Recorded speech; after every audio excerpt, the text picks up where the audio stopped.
बिस्मिल्लाहिर्रहमानिर्रहीम। अस्सलाम वालेकुम पैनसियंस। हम इस वक्त प्रेसी करने लगे हैं 2006 की, और ये सीएसएस की हिस्ट्री की सबसे टफ जो प्रेसी है, the toughest precis in the history of CSS, वो इसको समझा जाता है और माना जाता है वन ऑफ द, चलो अगर मैं टफेस्ट ना कहूं तो one of the toughest precious जो है उनमें से माना जाता है। और प्रेसी का मैंने आपको प्रेसी अटेम्प्ट करने के दो उसूल बताए हुए हैं। सबसे पहले कि आप लोगों ने प्रेसी का जब पैराग्राफ सामने आए तो उसकी बिगिनिंग और एंडिंग पढ़नी है फौरन। बिगिनिंग और एंडिंग पढ़ने के बाद फिर आपने उसकी एक स्विफ्ट रीडिंग करनी है। ये है प्रेसी के पैराग्राफ को डील करने का उसूल। जिस तरह के मैंने कॉम्प्रीहेंशन में आप लोगों को बताया था कि आपने कॉम्प्रीहेंशन करते हुए पहले क्वेश्चंस पढ़ने हैं, इसी तरह प्रेसी करते हुए आपने उसकी बिगिनिंग और एंडिंग पढ़नी है और बाद में स्विफ्ट रीडिंग करनी है। अब हम इसकी बिगिनिंग पढ़ते हैं। It was not so in Greece, Greece का जिक्र हुआ है, where philosophers professed less and undertook more. जो फिलोसफर्स थे उनके साथ कोई लेस और मोर का कॉन्सेप्ट जोड़ा गया है, यानी कि फिलॉसफी के बारे में ये पैराग्राफ होगा और जो फिलोसॉफिकल डायनामिक्स हैं उनका जिक्र होगा। ये कैसे पता चला? ये मोर और लेस से पता चला है हमें। और प्रेसी और कॉम्प्रीहेंशन का पैराग्राफ करवाते हुए ये बार बार मैं आपसे कहता हूं कि there is no need to stop. हाँ जी, there is no need to think about the meaning of every word, and there is no need to stop at every word. अच्छा, उसके बाद लिखा Parmenides pondered nebulously over the mystery of knowledge. अब मैं फर्ज कर लेता हूं कि ये पारमेनिडीज कोई फिलोसोफर था या फिलोसोफर्स थे, क्योंकि जनरली एस जब हम इंग्लिश के किसी वर्ड के साथ पढ़ते हैं तो हम उसे प्लूरल ही समझते हैं। जनरली ऐसा होता है, हालांकि ये लाजमी नहीं है। जैसे कि मीजल्स इज होता है, जैसे कि मम्प्स इज होता है, ठीक है, मीजल्स इज अ डिजीज है ना। जैसे कि रिकेट्स इज होता है, ठीक है। लेकिन हमारा एक बेंट ऑफ माइंड है कि ऐसे अल्फाज जिसके आखिर में ईएस आ जाए वो प्लूरल होते हैं। चलो हम यहां पर फर्ज कर लेते हैं कि ये पारमेनिडीज भी कोई प्लूरल हो था, कोई ग्रुप ऑफ फिलोसफर्स है या कोई वाहिद फिलोसफर है। अभी इस चक्कर में हम नहीं पढ़ते। Pondered nebulously over the mystery of knowledge, ये जो पारमेनिडीज था या पारमेनिडीज थे, ये मिस्ट्री ऑफ नॉलेज से इनका कोई ताल्लुक है। अब पॉन्डर्ड नेबुलसली का मतलब मुझे समझ नहीं आया तो छोड़ दें, दफा करें, यानी इनका कोई ताल्लुक है मिस्ट्री ऑफ नॉलेज से। बट प्री सॉक्रेटिक्स, अब यहां पर ये जो सॉक्रेटिक्स का एस बड़ा है ना, इससे पता चल रहा है कि ये फिलोसोफर्स की ही बात हो रही है। ये कोई ह्यूमंस ही होंगे क्योंकि उनकी आंखों का जिक्र हुआ है आगे। Pre Socratics kept their eyes. और यहां यह भी पता चला है कि ये जो प्री सॉक्रेटिक्स है ये कोई ग्रुप ऑफ फिलोसोफर है, ग्रुप ऑफ फिलोसोफर्स है, क्योंकि इसने आगे देयर लिखा हुआ है, ठीक है।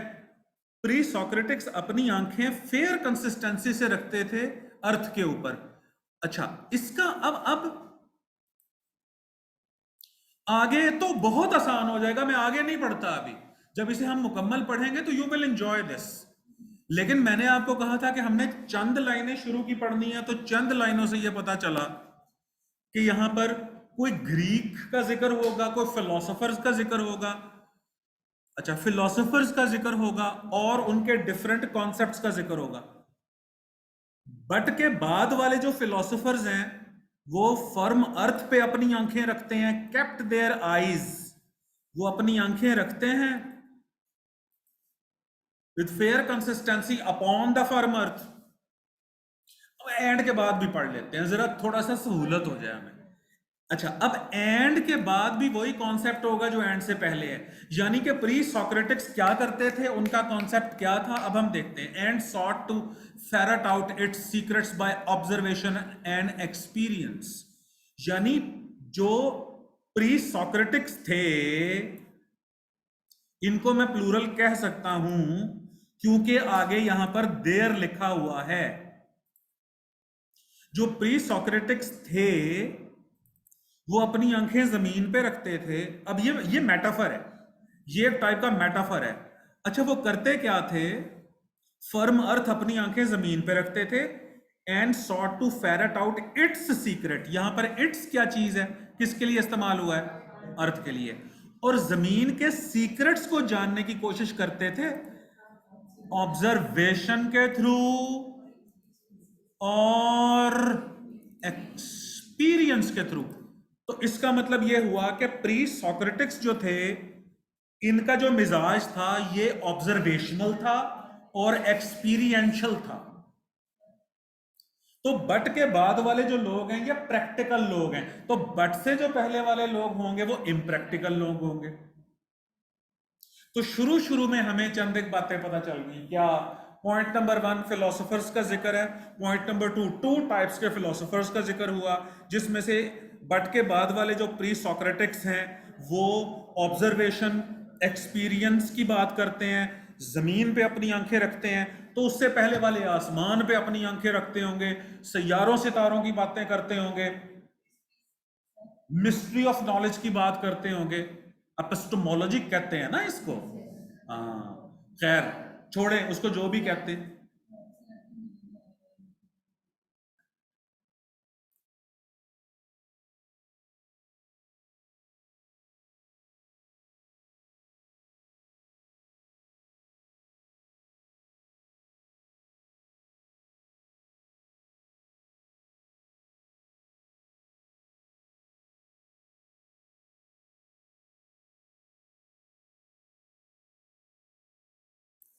अच्छा जी, अब हम एंडिंग लाइंस पढ़ते हैं इसकी। अब एंड में लिखता है दीज मैन, इसका मतलब है कि ऊपर फिलोसोफर्स का जिक्र होगा। Knew that the function of philosophy was not, इसका मतलब यह हुआ कि ऊपर जो पैराग्राफ है वो फंक्शन ऑफ फिलोसफी पे है। मैंने एक पहले भी गैस लगाया था फिलोसफिकल डायनामिक्स पे है कि function of philosophy was not, वो ये नहीं है, was not to bury her self in the obscure retreats of epistemology. कुछ नहीं समझ आई, ना ऑब्सक्योर का मतलब पता चला, ना रिट्रीट्स का मतलब पता चला, ना एपिस्टेमोलॉजी का। ओलॉजी की समझ आ रही है। ओलॉजी जो जिस लफ्ज के एंड में आता है वो कोई नॉलेज होता है, वो कोई स्टडी होती है। ठीक है। अच्छा, बट के बाद देखते हैं कि अच्छा फिलॉसफी का फंक्शन ये तो नहीं है, ये नहीं है फिलॉसफी का फंक्शन। बट के बाद देखते हैं क्या है। To come forth bravely but, अब फिलॉसफी का फंक्शन है क्या? बट भी सिग्नल है। To come forth bravely into the realm of inquiry, कि भाई तुम इंक्वायरी करो। गैदर अप ऑल नॉलेज, भाई नॉलेज इकट्ठा करो। For the coordination and illumination of human character and human life, और बात करो ह्यूमन कैरेक्टर की और ह्यूमन लाइफ की। तो फिलॉसफी को जनरली लोग क्या समझते हैं? जैसे ही हम फिलॉसफी का जिक्र करते हैं, आपका नजला सही हो गया, चलो शाबाश। फिर भी आपको मैं कहूंगा नहीं बेटे पानी का तो कहिए। नहीं नहीं, आप ना देखिए प्लीज, राना सिर दूर। तो इसकी एंडिंग ने हमें बताया है कि ये पैराग्राफ फंक्शन ऑफ फिलोसफी पे है। दीज मैन, ऊपर कुछ लोगों के तसव्वुरात का जिक्र होगा, जज़ाकल्लाह। और कहता है फंक्शन ऑफ फिलोसफी, बट से पहले वाला तो है नहीं क्योंकि function of philosophy was not. तो फंक्शन ऑफ फिलोसफी क्या है? इंक्वायरी करो और ऑल नॉलेज की inquiry, gather up all knowledge knowledge को इकट्ठा करो। और फंक्शन ऑफ फिलोसफी क्या है कि काम करो ह्यूमन कैरेक्टर और ह्यूमन लाइफ में। तो इसका मतलब यह हुआ हुजूर कि बट से पहले वाले जो जो कॉन्सेप्ट दिया गया है उसमें इंक्वायरी नहीं होगी, उसमें नॉलेज, ऑल नॉलेज को गैदर नहीं किया जाता होगा, और ह्यूमन कैरेक्टर और ह्यूमन लाइफ के बारे में बात नहीं की जाती होगी, ख्याली दुनिया में वो रहते होंगे। बात समझ लगी? और जनरली जैसे ही फिलोसफी का हमें हमारे जहन में लफ्ज आता है ना फिलोसफी, तो हम समझते हैं समथिंग सुपरनेचुरल। जो बंदा बिल्कुल चवले मार रहा हो ना, हमसे कहते हैं यार तू भी फिलोसफर ही है। और फिलोसफी का जब जहन में आता है ना, तो हमारे फौरन जहन में अब इकबाल की तस्वीर आती है जो यूं बैठा हो, पोएट फिलोसफर। हालांकि फिलोसफी ख्याली ख्याली दुनिया में रहने और सोच बचा, ख्याली दुनिया का नाम नहीं है फिलोसफी। फिलोसफी की डेफिनेशन की तरफ अब मैं नहीं जाऊंगा, एक जो मेरी हम्बल ओपिनियन है मैं आपको वो बता देता हूं। फिलोसफी का काम है सवालात ढूंढना और उसके जवाबात ढूंढना। फिलोसफी का काम है to generate questions and to find out answers. और सच्चे फिलोसफर्स यही करते हैं। अरिस्टोटल के जरा काम देख लो, प्लेटो के जरा काम देख लो, कहां से मतलब वो बात एस्ट्रोलॉजी पे भी करेंगे, फल्कियात पे भी करेंगे, वो ह्यूमन साइकोलॉजी पे भी बात करेंगे, वो इकोनॉमिक्स पे भी बात कर रहे होंगे, वो स्टेट के ऊपर भी बात कर रहे होंगे। ये प्लेटो का कौन सा है वो, the Republic.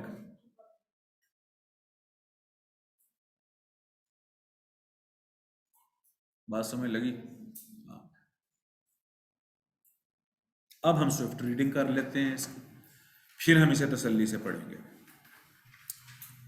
Rather than to create by exuding dialectic, there were not many introverts among Greeks. Picture Democritus, the laughing philosopher.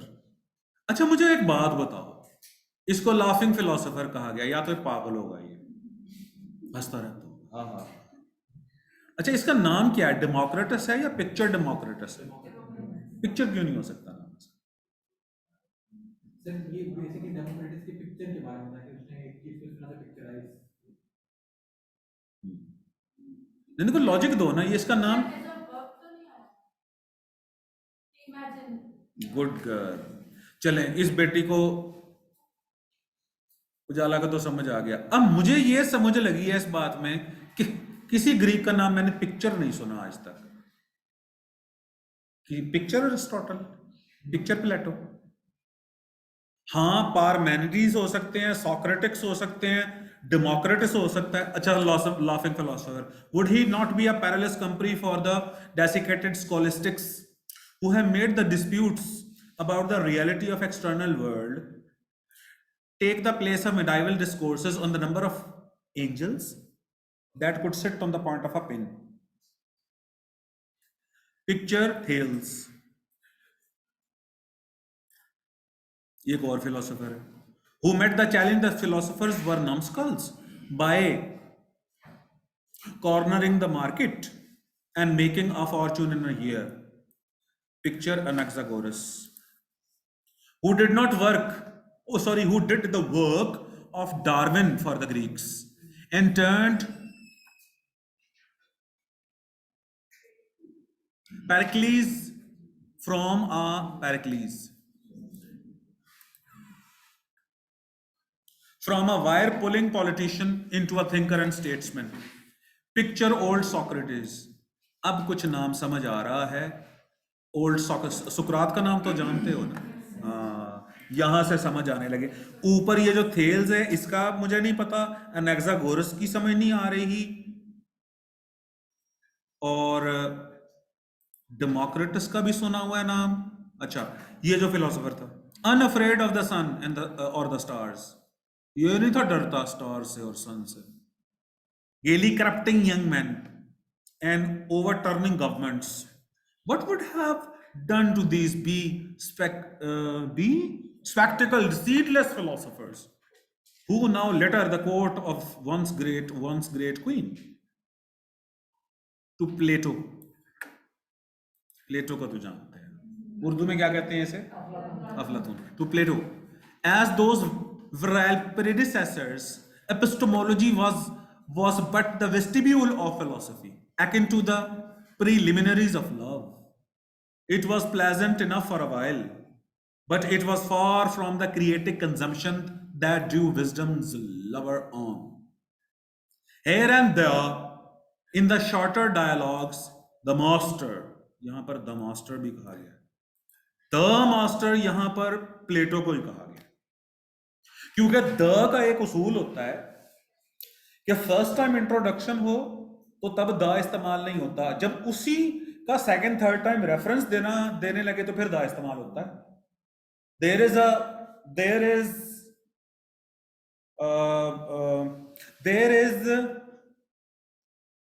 a canal in my city. The canal remains dry. There is a bottle in my hand. The bottle is full of water. There is a doctor in the town. The doctor is very honest, skillful. तो first time introduction के लिए हम the use नहीं करते, जब reference देते हैं तो फिर हम द का इस्तेमाल करते हैं. अच्छा, थर्स्टी क्रो याद करो. Once upon a time there was a crow, he flew here and there in search of water. अब once upon a time there was a crow, first time introduction हुआ तो देयर वाज अ क्रो है, the crow नहीं है. Once upon a time there was a crow, आगे बोलो. The crow was very thirsty. Once upon a time there was a crow, the crow. तो second third time जब reference देते हैं किसी चीज का तो फिर हम द का इस्तेमाल करते हैं. तो यहां जो द मास्टर है वो प्लेटो को ही कहा गया है. हाँ, the master dallied amorously with the problems of perception, thought and knowledge, but in his more spacious moments he spread his vision over larger fields, built himself ideal states in all her, and brooded over the nature and destiny of man. And finally in Aristotle की उर्दू बताओ. अरस्तु. In Aristotle, philosophy was honored in all her boundless scope and majesty, and all her, ये हर क्या है? Philosophy was honored in all her boundless scope. Philosophy को कहा गया. अच्छा,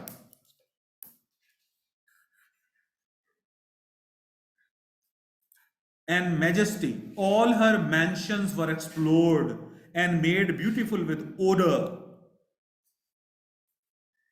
Here every problem found a place and every science brought its stall to wisdom. These men knew. अच्छा, अब इसकी कहते हैं बहुत टफ है बेटे. इन सब लोगों ने जो बात की है ना वो ये की है.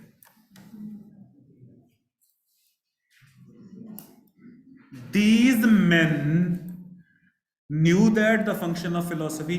तो ऊपर हर बंदे ने अपने अपने तरीके से फंक्शन ऑफ फिलोसफी के बारे में बात की होगी. These men, अब इस these men में किसी को एतराज है? ये these men ये कौन है? ये ऊपर ये जो अहबाब है ना,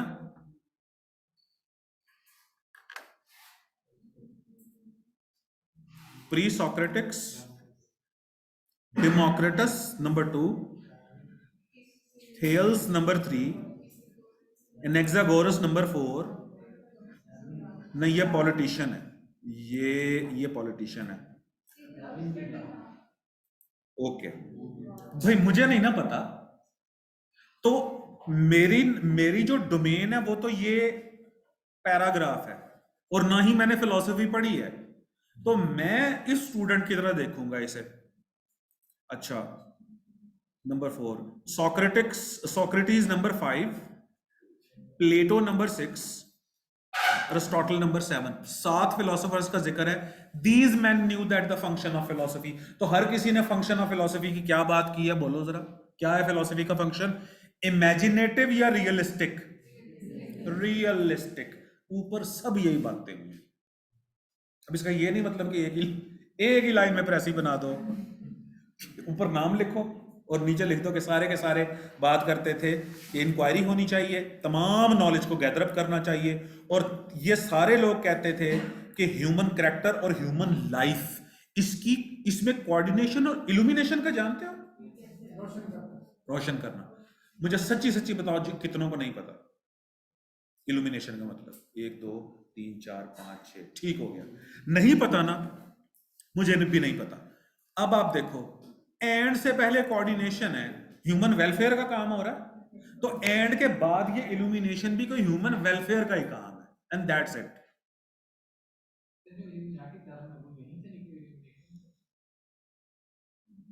यार इसका मुझे पता नहीं ऐसा लिंक है या नहीं। वैसे जो एनलाइटनमेंट की टर्म है ना, वो तो कांट की फिलॉसफी है, कांटियन। इल्यूमिनेशन और इल्यूमिनाटी का क्या ताल्लुक है, ये मुझे नहीं पता।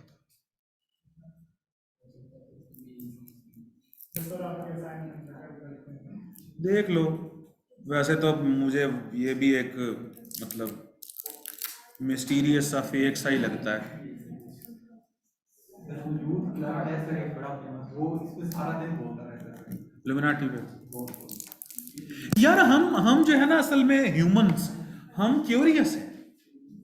हम अनरेस्ट में भी रहते हैं, हम क्यूरियस भी हैं। हमारे सामने कोई चीज ऑब्वियस होके आ जाए ना सामने, हमें अच्छी भी नहीं लगती, हमें मजा भी नहीं आता। कॉम्प्लेक्सिटीज हो, फिर उसको हम सुलझाएं, फिर हमें क्या, हम कहते हैं कि यार ये लाइफ।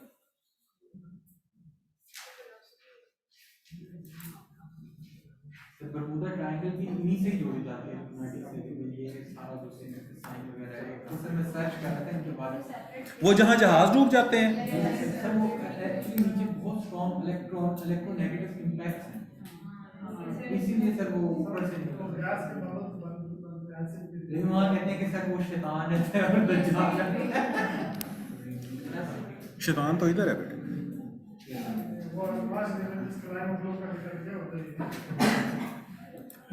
चलें जी, ये थी वो प्रेसी कि जिसको जो है ना हवा बनाया हुआ था। अब देख लेते हैं मजीद कुछ बातें अगर समझ। अच्छा, यहां आके ना फिर मुझे उन बच्चों की बात अच्छी भी लगती है, क्योंकि जो अटेंशन पैनल के मतलब अगेंस्ट होते हैं कि सर हम एक दफ़ा पढ़ के ना उसका मीनिंग, मेन पॉइंट लिख लेते हैं और फिर उसकी प्रेसी बना लेते हैं। लिहाजा उनकी मैं बात को गलत नहीं कहता, लेकिन मैंने क्योंकि एवरेज स्टूडेंट की तरह सोचना है, तो भाई मैं तो अटेंशन पैनल बनाऊंगा।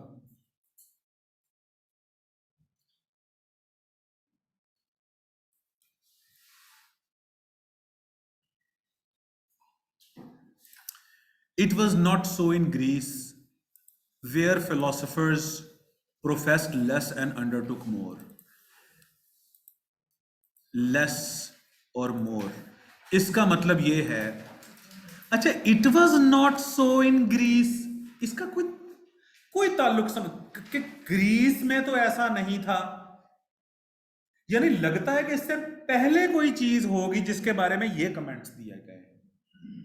Where philosophers professed less and undertook more, यानी ये जो फिलोसफर्स थे, profess less and undertook more, कुछ काम कम करते थे और कोई काम ज्यादा करते थे। और डिटेल में जाने की मुझे जरूरत नहीं है, मैंने बनानी है प्रेसी। अच्छा, फिर कहता है कि Parmenides pondered nebulously over the mystery of knowledge. Pondered का अगर किसी को पता है ना, तो फिर तो मजा ही आ गया। अच्छा, नेबुलसली का नहीं पता तो कोई फर्क नहीं पड़ता, पॉन्डर्ड का नहीं पता तो छोड़ दे, इसको भी डस्टबिन में फेंके। सोच विचार गौर करना, पॉन्डर्ड। अच्छा, mystery of knowledge, but priest. अच्छा, अब बट को हम एज अ सिग्नल लेते हैं यहां पे, बट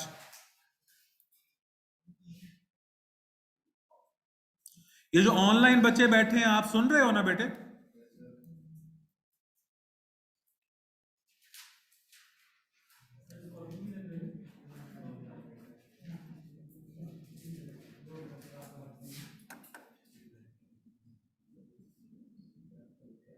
चले ठीक है, माशाल्लाह।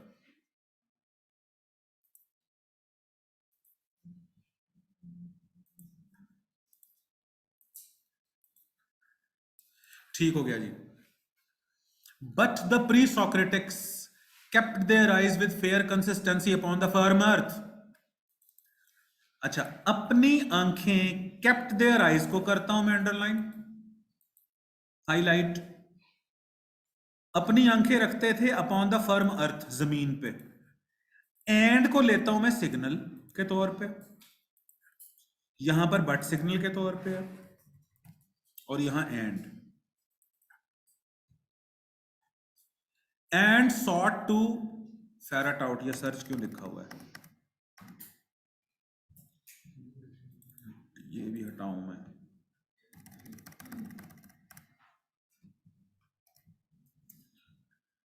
तर्जुमा तो करना ही नहीं ना। अच्छा, and sought to ferret out its secret by observation and experience। तो इसका मतलब यह हुआ बेटे कि ये जो प्री सॉक्रेटिक्स थे, ये ऑब्जर्वेशन करते थे, ये एक्सपीरियंस करते थे, रादर देन अ कंट्रास्ट का सिग्नल।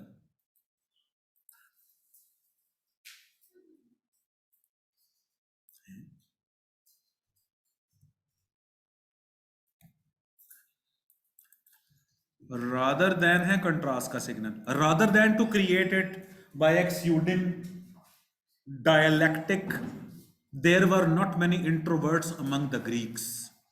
इंट्रोवर्ट कौन होते हैं? इंट्रोवर्ट, जो अपने अंदर गुम रहते हैं। एक्सट्रोवर्ट, जो एक्सप्रेस ज्यादा करते हैं। इंट्रोवर्ट को उर्दू में कहते हैं दरूं बी, दरूं बी, अंदर से दरूं, अंदर से।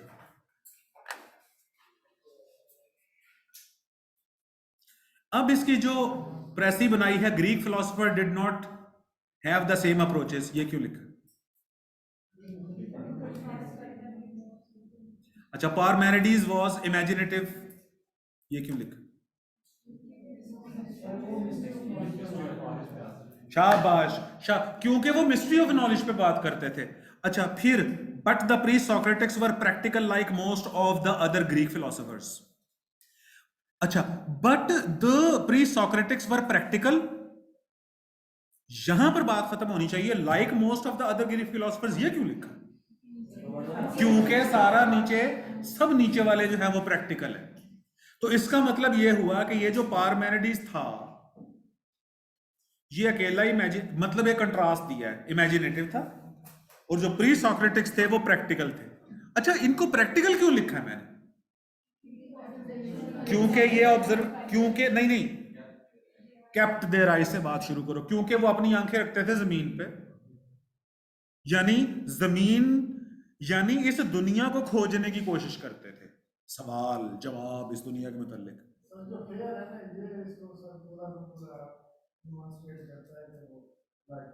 जी जी जी जी, बिल्कुल। अच्छा, मैंने यहां पर इसलिए लिखा था कि ये मिस्ट्री ऑफ नॉलेज की बात हो रही है, इसलिए।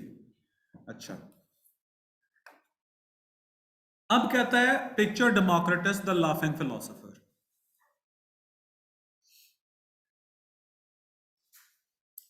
कहता है ये जो डेमोक्रेटस था, ये लाफिंग फिलोसोफर था। लाफिंग फिलोसोफर का अब इसके बारे में जरा सोच लेते हैं। या तो ये नॉनसेंस होगा, नॉन सीरियस होगा, हंसता रहता होगा, या फिर ये मजाक उड़ाता होगा दूसरों का। अच्छा, would he not be a perilous company for the desiccated scholastic? अच्छा, was he not be a perilous company, was he not, sorry, would he not be, क्या वो नहीं था? कैसी कंपनी नहीं था वो? Who have made the disputes, about the reality of the external world. अच्छा, डेसिकेटेड स्कॉलिस्टिक्स, स्कॉलर्स। अच्छा, ये कैसे स्कॉलर्स थे? हु अगर किसी नाम के साथ जुड़ा होता है ना तो आगे उसको एक्सप्लेन करता है। This is the boy who works hard, this is the politician who never takes bribe, this is the doctor who helps every patient. Who अगर किसी नाम, हु और हुम अगर किसी नाम के साथ जुड़ के आते हैं ना तो उस नाम को एक्सप्लेन कर रहे होंगे। विच किसी चीज के साथ अगर जुड़ के आएगा ना तो उस चीज को एक्सप्लेन करेगा। This is the class which is our home, ठीक है। This is the car which I bought last year, this is the house which I built, this is the man, sorry, चीज चीज के साथ अगर विच जुड़ा होगा ना तो वो उस चीज को एक्सप्लेन करेगा। नॉन ह्यूमन को, ह्यूमंस के साथ जनरली अगर हु और हुम जुड़े होंगे तो उसको एक्सप्लेन करेंगे। अब ये जो भी थे ना, who have made the disputes, वो डिस्प्यूट्स बनाते रहते थे about the reality of the external world, take the place of medieval discourses the on the number of angels that could sit on the point of a pin। ये signals है मेरे पास। कहता है जो डेमोक्रेटस था, क्या ये डेमोक्रेटस का बिहेवियर था कि ये डिस्प्यूट्स बनाता था? और क्या डेमोक्रेटस ये सोचा करता था कि कितने फरिश्ते बैठ सकते हैं सुई के नोक पर? The number of angels that could sit on the point of a pin. अब मुझे बताओ कि ये डेमोक्रेटस जो था, क्या ये उसकी फिलॉसफी है या इस फिलॉसफी के खिलाफ था वो? ये कैसे पता चला तुम लोगों को? कैसे पता चला?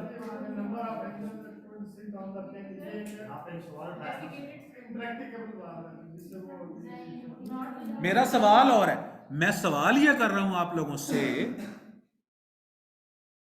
देखो, मुझे पूरी इस अटेंशन पैनल की समझ नहीं आ रही। समझ इसलिए नहीं आ रही कि यहाँ फिलोसोफर का मुझे नहीं पता, पैरेलस का नहीं पता, कंपनी का कोई ताल्लुक नहीं है, डेसिकेटेड स्कॉलिस्टिक्स की मुझे समझ नहीं आ रही, रियलिटी ऑफ एक्सटर्नल वर्ल्ड तो मुझे समझ आ रहा है, मिडाइवल डिस्कोर्सेस का मुझे नहीं पता। तो ये अटेंशन पैनल मेरे लिए मुश्किल है। अब मुझे तुम सिर्फ इतना समझा दो कि ये जो डेमोक्रेटस था, क्या ये बंदा ही डिस्प्यूट क्रिएट करता था और इसकी फिलॉसफी इस किस्म की थी कि सुई की नोक पे कितने फरिश्ते बैठ सकते हैं, या डेमोक्रेटस इस किस्म की फिलॉसफी के खिलाफ था? ये मुझे बताओ कि कैसे पता चला तुम्हें?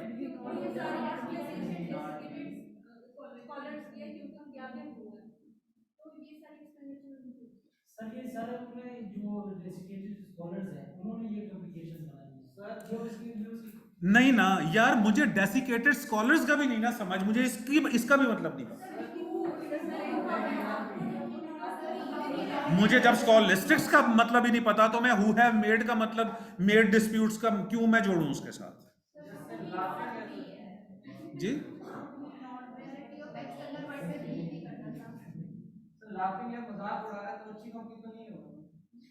पहली बात ये है, इसका मतलब ये हुआ कि ये लाफिंग फिलोसोफर है। तो एक तो क्लू मुझे ये मिला कि वो इन चीजों का मजाक उड़ाता है। दूसरी बात बेटे, इसके एंड में लिखा हुआ है,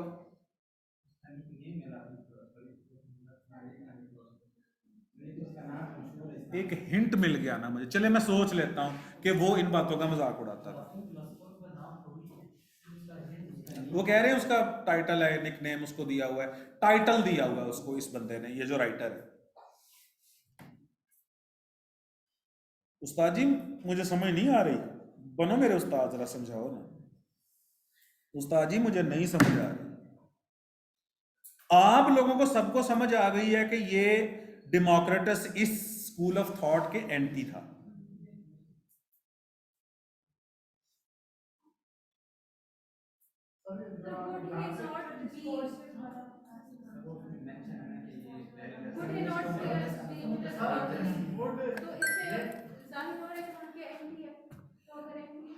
उजाला, आपको पैरेलस का मतलब पता है, मुझे नहीं पता। Would he not be a perilous company for the desiccated scholastics? देखो अब तर्जुमा करता हूं, क्या वो एक खतरनाक कंपनी नहीं था उन डेसिकेटेड स्कॉलर्स के लिए जो कि इस किस्म के डिस्प्यूट्स बनाते थे? ओए, मुझे ना पेरिलस का मतलब पता है ना डेसिकेटेड का मतलब पता है, मुझे समझा।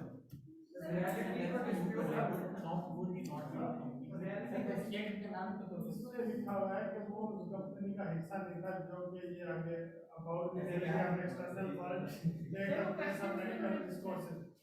सर ये ऐसा सर उस कंपनी का ऐसा नहीं था who have made the dispute जो के dispute बनाती थी। सर ये जहाँ से वो शुरू हो रहा है ना, ये जो पहले वाला जो आप कह रहे हैं ना मीनिंग क्लियर नहीं है, उनको एक्सप्लेन करना है, तो जो एक्सप्लेनेशन से ही पता चलता है कि ये कंपनी का हिस्सा है।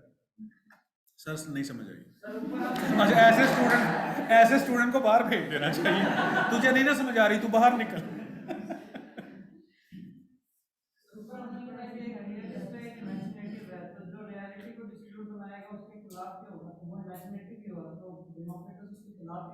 आपका नाम क्या है? अब्दुल वाहिद। ये बच्चा बहुत अच्छी लॉजिक देता है, पहले भी मैंने सुना था इसको एक दो दफा। ये बहुत अच्छी लॉजिक दी है। आसान बात ये है कि ये जो आपने एंड में पढ़ा है इसका, दीज मैन, तो ये सारे के सारे जो लोग हैं ये सब प्रैक्टिकल है। तो आखिर में मैंने पढ़ा है कि दीज मैन शुरू में knew that the function of philosophy was not this but to come forth bravely into every realm of inquiry।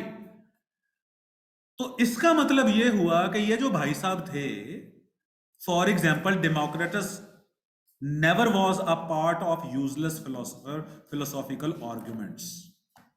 ये इसकी प्रेसी बनाई है। फॉर एग्जांपल तो फिर सर वो मना नहीं कर सकते example.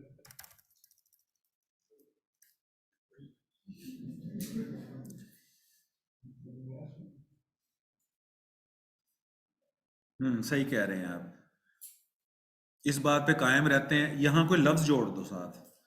Greek philosopher did not have same approaches. Parmenides was imaginative but the pre-Socrates were practical like most of the other philosophers। नहीं लिखते। Democritus never was a part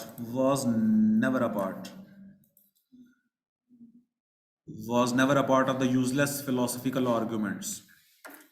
अच्छा जी, पिक्चर थेल्स। वैसे बेटे मैंने कहा था कि एग्जाम्पल्स देना बैन है, एग्जाम्पल्स को शॉर्ट करना है। मैंने सिर्फ वर्ड लिखा था, फॉर एग्जाम्पल सिर्फ कंटिन्यूटी बनाने के लिए, ठीक है। सर फॉर एग्जांपल तो ये सर सकता है कि ये यूनिवर्स इसको अगर हम प्रेस से ये फिगर आउट डालने की तो फर्क नहीं पड़ता। अच्छा, मैंने ये भी गुजारिश की थी, वो लेक्चर सुनिएगा कि अगर प्रेसी में हुई एग्जाम्पल सारी की सारी तो फिर हमने उन्हीं को शॉर्ट करना है ना। अच्छा, पिक्चर थेल्स की बात करते हैं।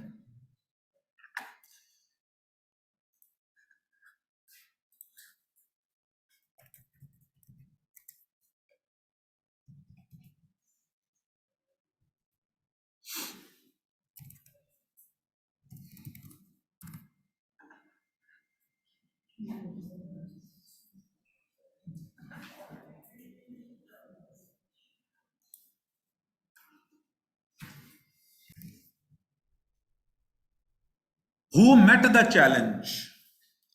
थेल्स जो था वो प्रैक्टिकल था या इम्प्रैक्टिकल? इमेजिनेटिव था या रियलिस्टिक था? अब अगर मैं एंड वाला भूल भी गया हूं, दीज मैन वाला, तो वो कह रहा हूं मेट द चैलेंज। उसने चैलेंज को कबूल कर लिया। It means that he was a practical philosopher. उसके सामने क्या चैलेंज था? That philosophers were नम्स्कल्स।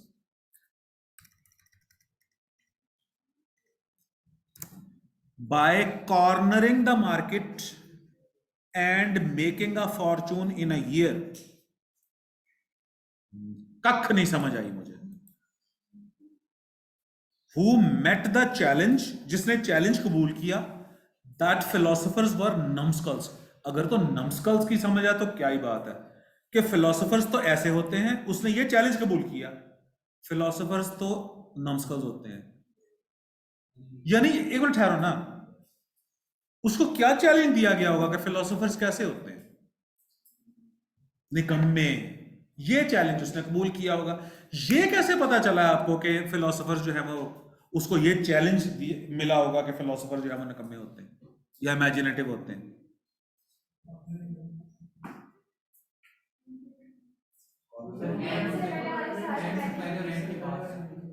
अच्छा, शाबाश, जजाकल्ला। एंड को हम लेते हैं, क्या बात है। अब हम एंड को लेते हैं सिग्नल के तौर पे। अब इस and making a Fortune in a year, और एक साल में उसने अपनी किस्मत बना ली। अच्छा, फॉर्चून का मतलब किस्मत भी होता है, दौलत भी होता है, ठीक। यानी कि ऊपर उसने, अब देखें, अब दो सिग्नल्स हैं, मेट द चैलेंज और making a Fortune in a year. Thales also favoured pragmatics. Pragmatics का मतलब क्या है? रियलिज्म। अच्छा, कोई और इसका बना के दिखाओ बेटे जरा मुझे।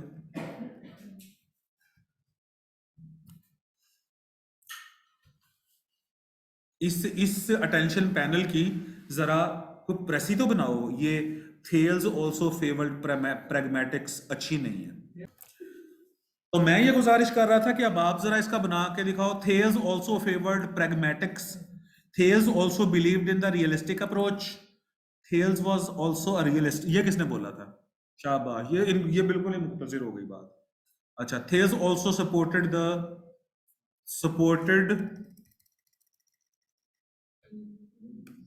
रियलिज्म।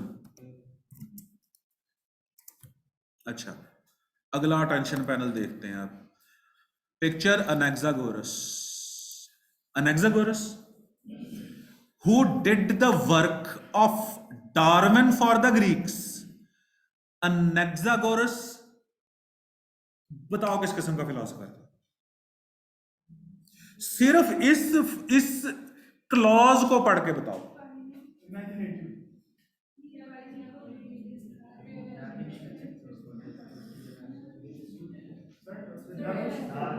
डार्विन फर्क होता है, इमेजिनेटिव उसमें थ्योरी थी। अगर किसी को डार्विन का ना पता हो तो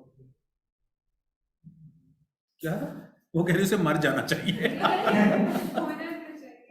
अच्छा, अच्छा, चलें चलें चलें चलें चलें। Who did the work of Darwin for the Greeks. अच्छा, डार्विन का किसको नहीं पता? एक, दो, तीन, ठीक हो गया, चले चार। क्या हमको समझना चाहिए? नहीं, ठीक है, बिल्कुल ठीक है, हमने तो इसी तरीके से सोचना। Who did the work of Darwin for the Greeks, जिसने, चलो, ग्रीक्स के लिए डार्विन का काम किया। अब डार्विन का पता नहीं हमें क्या है। एंड, चलें एंड के बाद देखते हैं, शायद अनेक्सागोरस ने जो काम किया हो हमें समझ आ जाए उसकी। टर्न्ड पेरिक्लीज, उसने पेरिक्लीज को बदल दिया। From a wire pulling politician into a thinker and statesman. उसने एक पॉलिटिशियन को थिंकर और स्टेट्समैन में बदला। यानी अनेक्सागोरस ने एक ह्यूमन बीइंग के ऊपर काम किया और चेंज लाया है उसमें। और आखिर में उसने कहा है, जो लास्ट में हमने लाइनें पढ़ी थी उसमें वो लिखा हुआ था कि फिलॉसफी का फंक्शन ही ये है कि ह्यूमन कोऑर्डिनेशन और इल्यूमिनेशन के ऊपर काम करे फिलॉसफी। अच्छा, Anaxagoras influenced and developed the practicalities of politics and statesmanship। ये देखो, बनाओ जरा इसका। अब ये आप लोगों के सामने है, ये मैंने बनाया हुआ है, ये ठीक नहीं है। अब जरा मुझे बना बना के दिखाओ।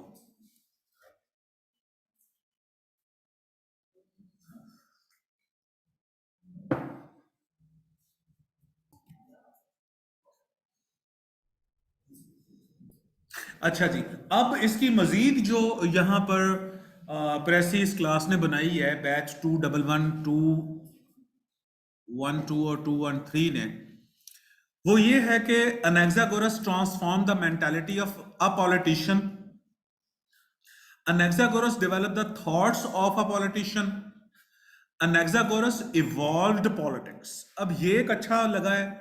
और दूसरा, Anaxagoras changed a common politician into a statesman. ये भी पता चला कि उसने एक ह्यूमन पे काम किया है।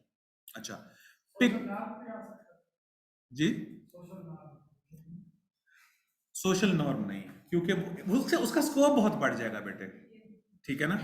अच्छा, पिक्चर ओल्ड सॉक्रेटिस। अब सॉक्रेटिस की बात करते हैं, बस अब मैं इसको कंक्लूड करता हूं। We have 20 minutes more. Unafraid of the sun और द स्टार्स, मतलब बताओ इसका। प्रैक्टिकल था। इसका मतलब ये हुआ कि उस वक्त के जो फिलोसोफर्स थे वो सन्स और स्टार से खौफजदा होते होंगे। उस वक्त के लोग भी सन्स और स्टार्स से खौफजदा होते थे। ये बंदा नहीं था, अनअफ्रेड था। और आपने देखा होगा कि ये सैयारों के नाम भी देवताओं के नाम पे है। ये जुपिटर और ग्रीक मिथ है। हाँ जी, बिल्कुल ऐसे, बिल्कुल ऐसे ही है। अच्छा, अब वो, अच्छा अब देखो, अब जरा इसकी ना, अब साइकी समझना। इस लैंग्वेज जो होती है ना, वो मतलब एक जो लिखने वाला है ना, वो पूरा ड्रामा करता है लफ्जों से। Picture old Socrates unafraid of the sun and the stars, gaily corrupting young man. वो नौजवानों को कर रहा था करप्ट। अब मुझे बताओ, क्या करप्ट का मतलब वाकई कि वो करप्ट कर रहा था? वो उनको न्यू थॉट्स दे रहा था। जिस तरह हमारी जो ओल्ड जनरेशन है वो कहती है कि आजकल के तो नौजवान नस्ल बिगड़ गई है, बिल्कुल मोबाइल के ऊपर लगे रहते हैं सारे। जैसे ही मॉडर्न टेक्नोलॉजी को old school of thought confront करती है तो वो कहती है कि हर पुरानी नस्ल नई नस्ल को कहती है कि ये बिगड़ गई है। अच्छा, करप्टिंग एंड ओवरटर्निंग गवर्नमेंट्स। और दूसरा काम ये कर रहा था वो, बेटे जरा चेयर तो दीजिए।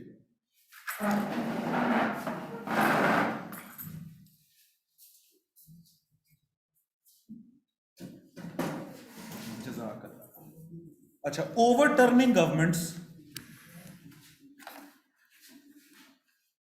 को ओवरटर्न कर रहा था। Would he what would he have done to these bespectacled seedless philosophers who now, अच्छा तो उसने क्या किया होगा इन seedless philosophers? अब seedless philosophers बताओ कौन से philosophers होंगे? जो कि imaginative होंगे, जिनके पास लॉजिक नहीं होगी। बोलो बोलो। और जो कि ह्यूमन डेवलपमेंट के ऊपर काम नहीं करते होंगे। और बोलो,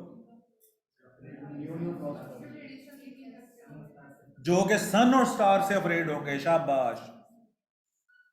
एक और बोल, जो कि इम्प्रैक्टिकल होंगे। अच्छा, who now litre the court of the ones great queen. ये नहीं समझ आई, लिटर का मतलब नहीं समझ आ रहा। ये फिलोसोफर्स, अच्छा ये फिलोसोफर्स के बारे में बात है, फिलोसोफर्स के बारे में बात है। अब अगर लिटर का मतलब आ जाता ना तो क्लियर हो जाता। छोड़ देता हूं। Old Socrates was not superstitious at all. ये क्यों लिखा मैंने? Unafraid of the sun and the stars.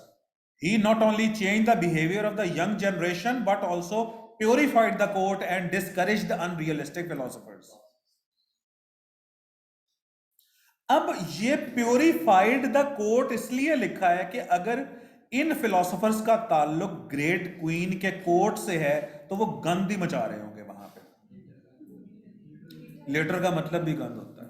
अच्छा, लेटर का मतलब भरा हुआ भी होता है, स्मीयर्ड, यानी कि littered with the dead. Shakespeare के प्लेस के एंड में होता था, ट्रेजेडीज में होता था कि आखिर में जब पर्दा गिरने से पहले the stage littered with the dead bodies, भरा होता था डेड बॉडीज। अच्छा जी, उसके बाद ये तो बहुत है अभी। टू प्लेटो, अब प्लेटो की बात है। अच्छा, यहाँ मैंने खैर यहाँ शायद अब मैंने डंडी मारना शुरू कर दी थी इसकी प्रेसी बनाते हुए। प्लेटो प्रोटेस्टेड अगेंस्ट एपिस्टेमोलॉजी, बस। To Plato, as to these virile predecessors, epistemology was but the vestibule of philosophy,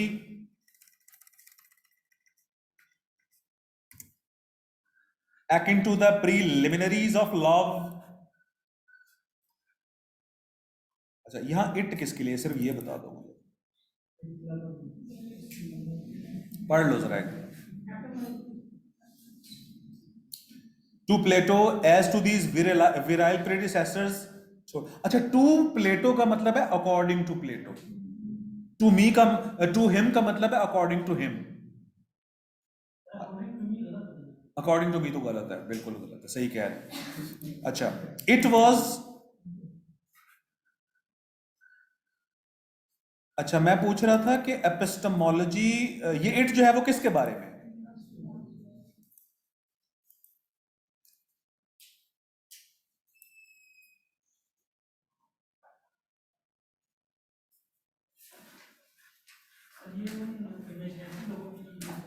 नहीं, फिर तो दे होता। मैं देख लेता हूं ना। एपिस्टेमोलॉजी एक लफ्ज है यहाँ, फिलोसफी दूसरा लफ्ज है यहाँ, लव तीसरा लफ्ज है यहाँ। अब इसका मतलब ये हुआ कि ये इट जो है या तो एपिस्टेमोलॉजी के लिए आया है, या ये फिलोसफी के लिए आया है, या ये लव के लिए आया है। अब बताओ, अगर लव के लिए आया तो फिर भी ठीक है, वैसे ही एपिस्टेमोलॉजी के लिए आया। It was pleasant enough for a while, but it was far from creative consummation that drew wisdom's lover on. अब मेरी बात सुनो, कहता है कि एपिस्टेमोलॉजी जो है वो भी मोहब्बत की तरह है।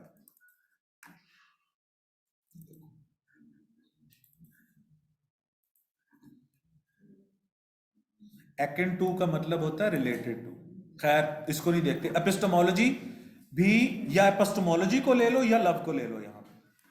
अच्छा, कहता है it was pleasant enough for a while, थोड़ी देर के लिए प्लेजेंट होती है ये, बट के बाद क्या होगा बताओ? कंट्रास्ट। तो ज्यादा देर के लिए अनप्लेजेंट होती होगी, ज्यादा देर के लिए मोहब्बत भी अनप्लेजेंट हो जाती होगी, ज्यादा देर के लिए एपिस्टेमोलॉजी भी अनप्लेजेंट हो जाती होगी।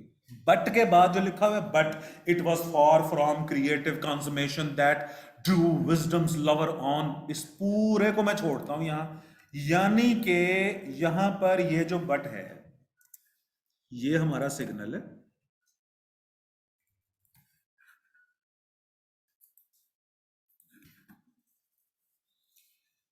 और बट से पहले लिखा हुआ है कि it was pleasant enough for a while, थोड़ी देर के लिए ये प्लेजेंट होता है, तो ज्यादा देर के लिए अनप्लेजेंट होता होगा।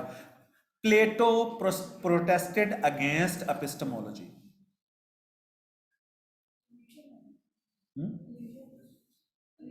हाँ जी, हाँ जी। एपिस्टेमोलॉजी वैसे है क्या?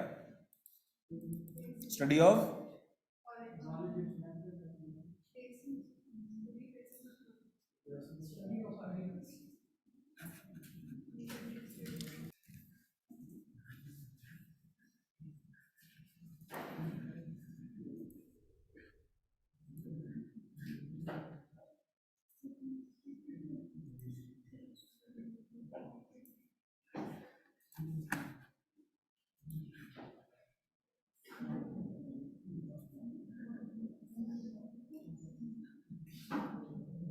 Plato as to these virile predecessors, epistemology was but the vestibule of philosophy, akin to the preliminaries of love.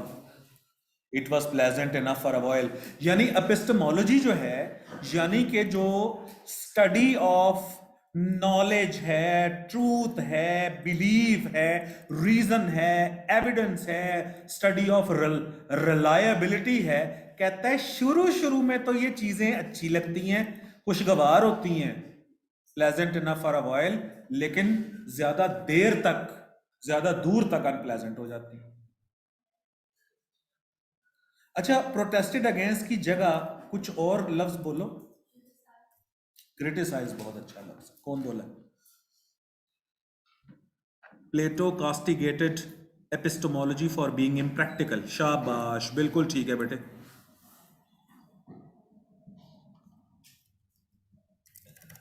Plato criticised epistemology, ठीक हो गया। अच्छा, आगे थोड़ा बढ़ाएं। बिकॉज ऑफ,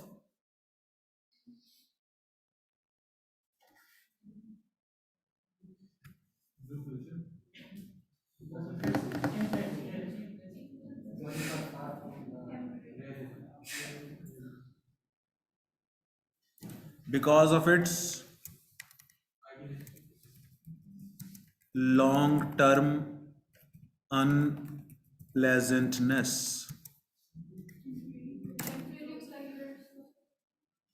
हाँ, because of it's temporary pleasures, ये भी ठीक है, बिल्कुल ठीक है।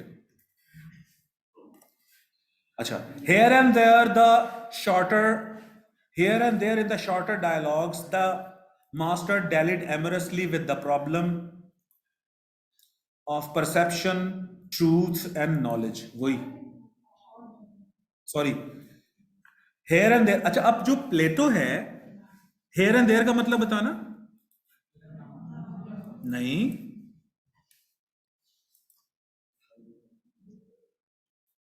here and there in the shorter dialogues the master dallied amorously with the problems of perception। अच्छा, ये द मास्टर कौन है? प्लेटो है। हिम्मत पकड़ो, थकना नहीं है बेटे, मैं नहीं थक रहा इस वक्त, ठीक है? टायरसम है but we will try to complete it.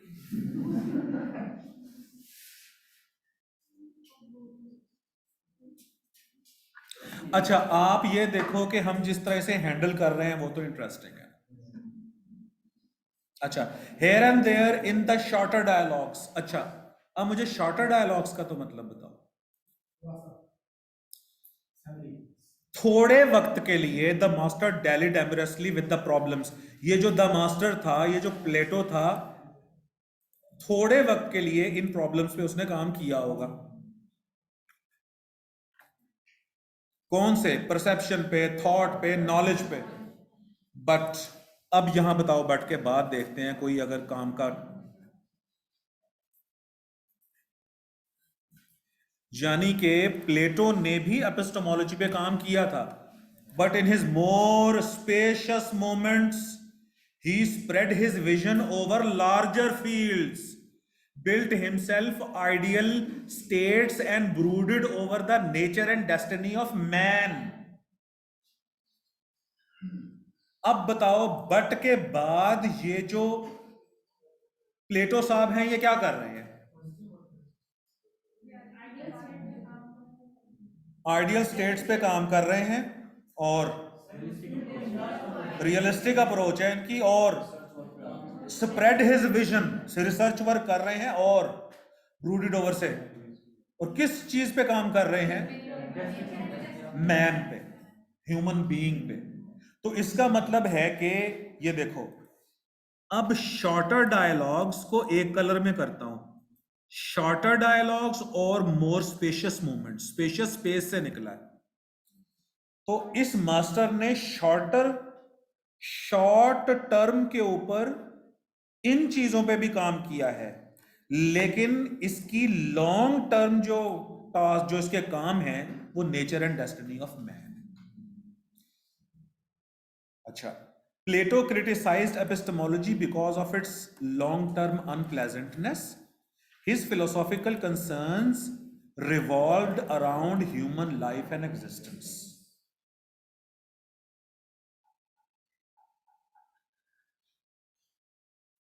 ठीक, एक, दो, दो रह गए, कर लेना। शाबाश मेरा बच्चा, शाबाश। हैं? कल मुकम्मल हुआ था तब भी। And finally in Aristotle. अच्छा, ये बट के बाद वाला कॉन्सेप्ट क्लियर हुआ है ना? आप बताओ बेटी, आप बट के बाद जो इसने प्लेटो ने काम किया वो क्लियर हुआ है ना? अच्छा, मोर स्पेशियस मूवमेंट का भी नहीं पता ना, तो देखो बट के बाद वो he spread his vision over larger fields, build himself ideal states and brooded over the nature and destiny. देखो मैंने सिर्फ बोल्ड किया हुआ है nature and destiny of man पे, तो बट के बाद ये nature of destiny of man पे काम कर रहा है। And finally in Aristotle philosophy was honored in all her boundless scope and majesty, and finally, और आखिर में अब जिक्र हो रहा है इसका अरिस्टोटल का। और अरिस्टोटल का जब दौर आया, फिलोसफी वाज ऑनर्ड। हाँ जी, फिलोसफी को इज्जत मिली in all her boundless scope and majesty. और फिलोसफी का जो स्कोप था वो बढ़ा के कम हो गया? बढ़ गया। पहले फिलोसफी का स्कोप क्या था? लिमिटेड था। क्या क्या लिमिटेड था? इमेजिनेशन पे था, मिस्ट्री ऑफ नॉलेज पे था, परसेप्शन पे था, थॉट पे था। अब बात हो रही है मैन की, तो जो बंदा इंसान की बात करता है वही प्रैक्टिकल है।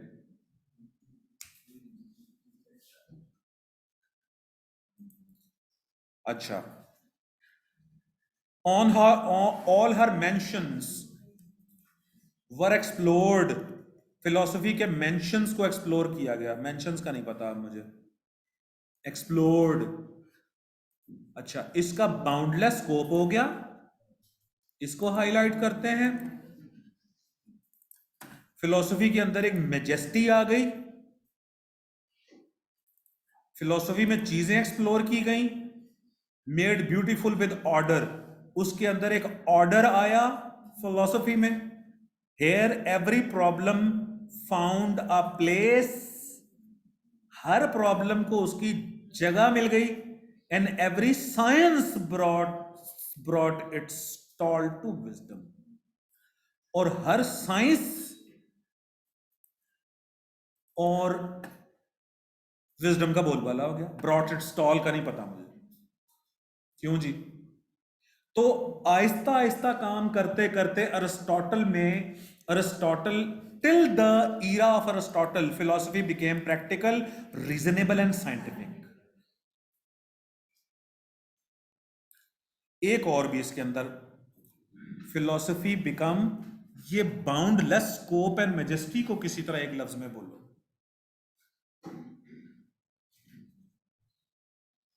Till the era of Aristotle, philosophy became wide के अलावा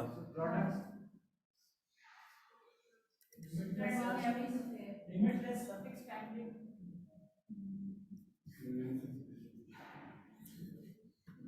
philosophy till the era of Aristotle,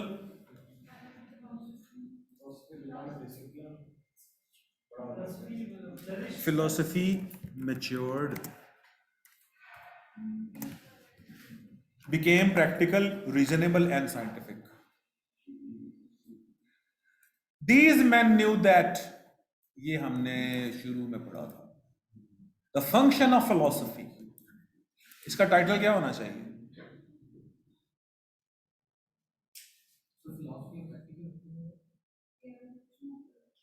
चलें इस पे बात करते हैं कल।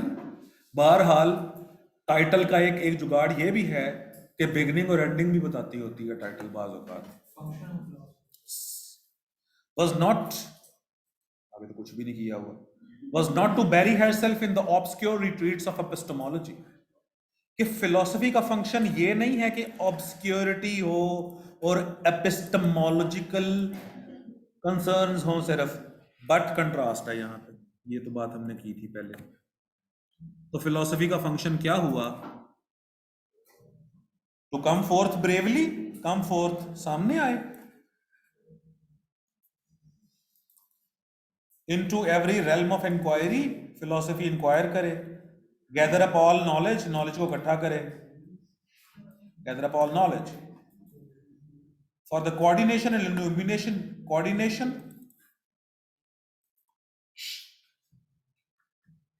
and illumination of human character and human life. All of them realize that the purpose of philosophy is to influence human life practically and fruitfully.